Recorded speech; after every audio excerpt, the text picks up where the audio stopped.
इंदौर से मेघालय हनीमून मनाने गए राजा और सोनम रघुवंशी के केस में एक के बाद एक बड़े खुलासे हो रहे हैं। राजा की हत्या ने पूरे देश को हिलाकर रख दिया है।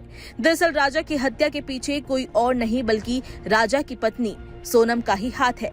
सोनम ने इस साजिश में अपने प्रेमी राज कुशवाहा के साथ मिलकर इस हत्या को अंजाम दिया। अब सवाल है कि इंदौर से लगभग 2000 किलोमीटर दूर शिलोंग में सोनम ने इस हत्याकांड को अंजाम कैसे दिया।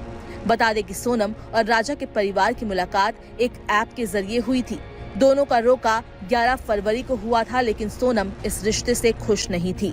सोनम ने शादी से पहले ही राजा को मारने का प्लान बना लिया था। सोनम ने प्रेमी राज के साथ मिलकर साजिश रची कि लूटपाट के बहाने राजा का कत्ल कर देंगे और जब वो विधवा हो जाएगी तो उससे वो शादी कर लेगा। तब सोनम के पिता भी शादी के लिए मना नहीं करेंगे। 11 मई को सोनम और राजा रघुवंशी की शादी हुई। शादी के 6 दिन बाद यानी 16 मई को सोनम ने प्रेमी राज कुशवाहा के साथ मिलकर राजा को मारने की साजिश को फाइनल रूप दिया। इस दौरान सोनम ने राजा को हनीमून के लिए शिलोंग चलने के लिए राजी किया। राजा को मारने के लिए 3 सुपारी किलर्स पहले से ही असम के गुवाहाटी में मौजूद थे। उन्होंने गुवाहाटी में ही ऑनलाइन छोटी कुल्हाड़ी ऑर्डर की। इसी हथियार से राजा का कत्ल किया गया। जब सोनम और राजा शिलोंग पहुंचे तो सोनम ने उन्हें लोकेशन भेजी और आरोपी भी दोनों से महज 1 किलोमीटर दूर होटल में ठहरे थे।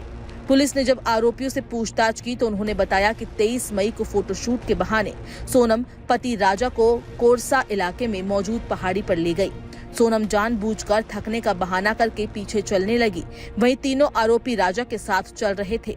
ऐसे में जब आरोपी पहाड़ी चढ़ते हुए थक गए तो उन्होंने राजा को मारने से इनकार कर दिया। इस पर सोनम ने राजा के पर्स से 15,000 रुपए निकालकर आरोपियों को दिए और कहा मारना तो पड़ेगा। साथ ही सोनम ने काम होने के बाद 20 लाख रुपए देने का भी वादा किया था। सोनम थकने के बहाने राजा से कुछ कदम की दूरी पर चल रही थी। थोड़ी देर में जब उसने सुनसान जगह देखी तो चिल्लाकर कहा मार दो इसे।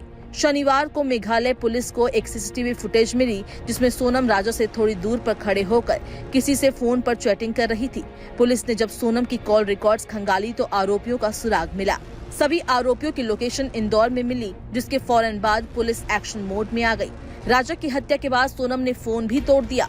आरोपी भी वारदात को अंजाम देने के बाद ट्रेन से वापस लौट आए। वहीं सोनम अकेले शिलोंग से वाराणसी आई और फिर वहां से गाजीपुर पहुंच गई। पुलिस की पूछताछ में पता चला कि सोनम बनारस के रास्ते नेपाल भागने की फिराक में थी।